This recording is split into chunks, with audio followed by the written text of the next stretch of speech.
Siera Santos is there at Staples in an unlikely but welcome blowout, Siera. Gary, I'm going to go out on a limb here and say likely at the top of the things you weren't expecting from tonight was a breakout performance from Austin Rivers. As you mentioned, 15 of his 25 points coming in the third quarter. He matched as many field goals as the entire Rockets team in that period. So he made up for the fast break flub in game 2, and he stole the spotlight. Doc Rivers talked about whether the game was any more special because of his son's performance. You enjoyed it a little bit, but not really. I mean, I'm so focused on the game. Even when CP said that, it was like, white noise to me. We need him, and we needed him tonight, and he was good.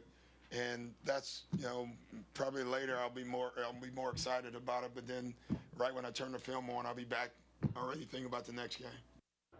What's even more surprising, J.J. Redick had 31 points. That's a career playoff high for him, and he wasn't even the story of the game. So a huge night for the role players here at Staples Center. They'll look to go 3-1 on Sunday. Here's Siera Santos with a live report for us now. Siera?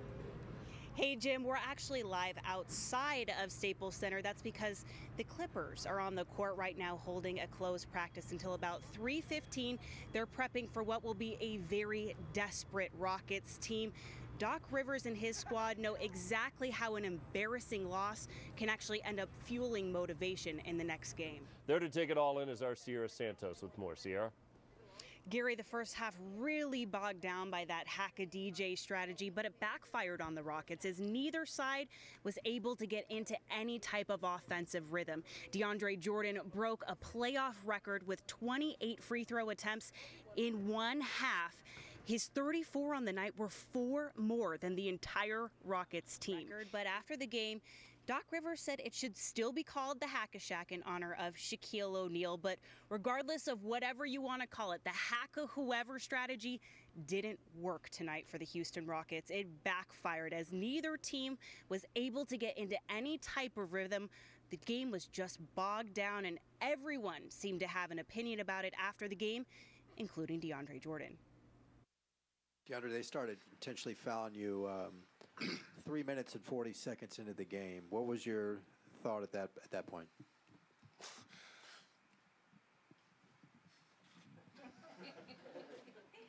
It was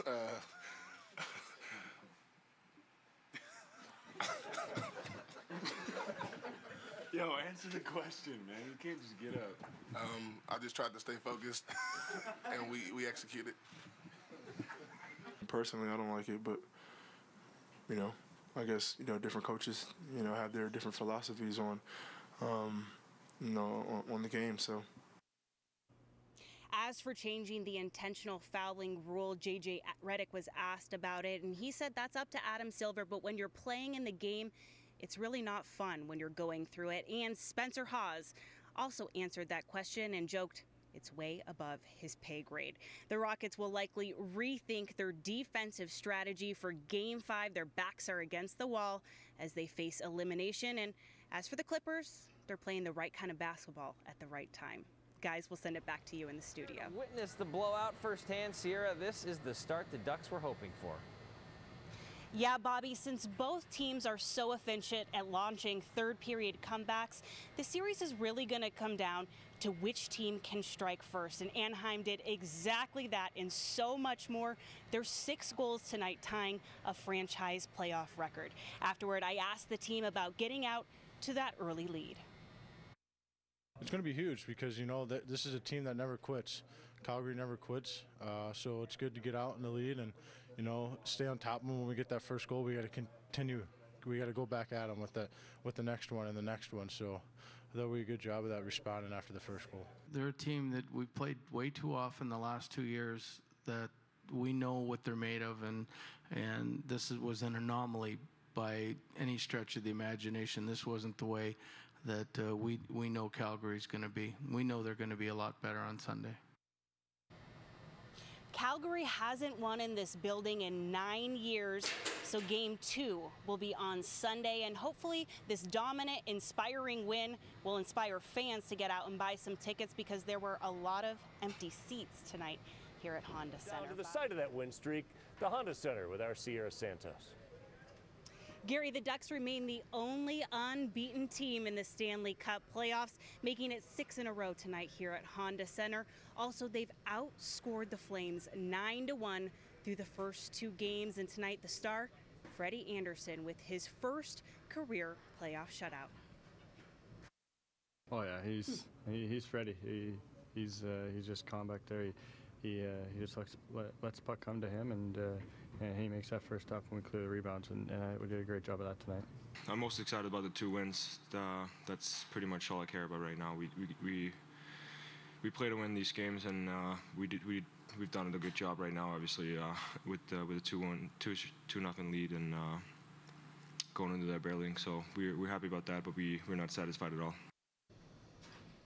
Coach Boudreau talked about going into Calgary for Game 3.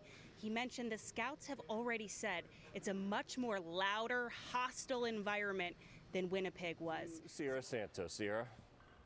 Gary, this was literally a painful season for the Lakers, and it ends much like how it began.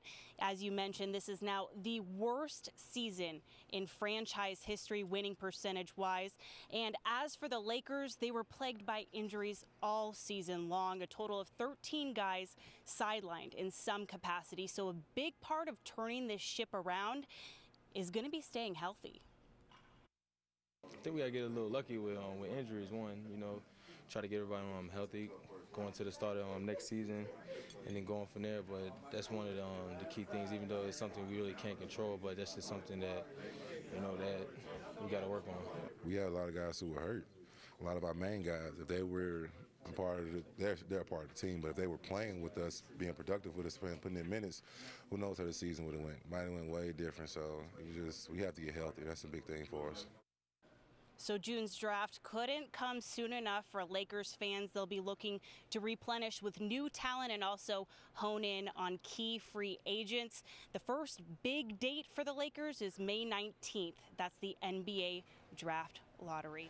There for the opener of this 3-game set and the Giants' first visit this season. We go out to Siera Santos for more. Siera.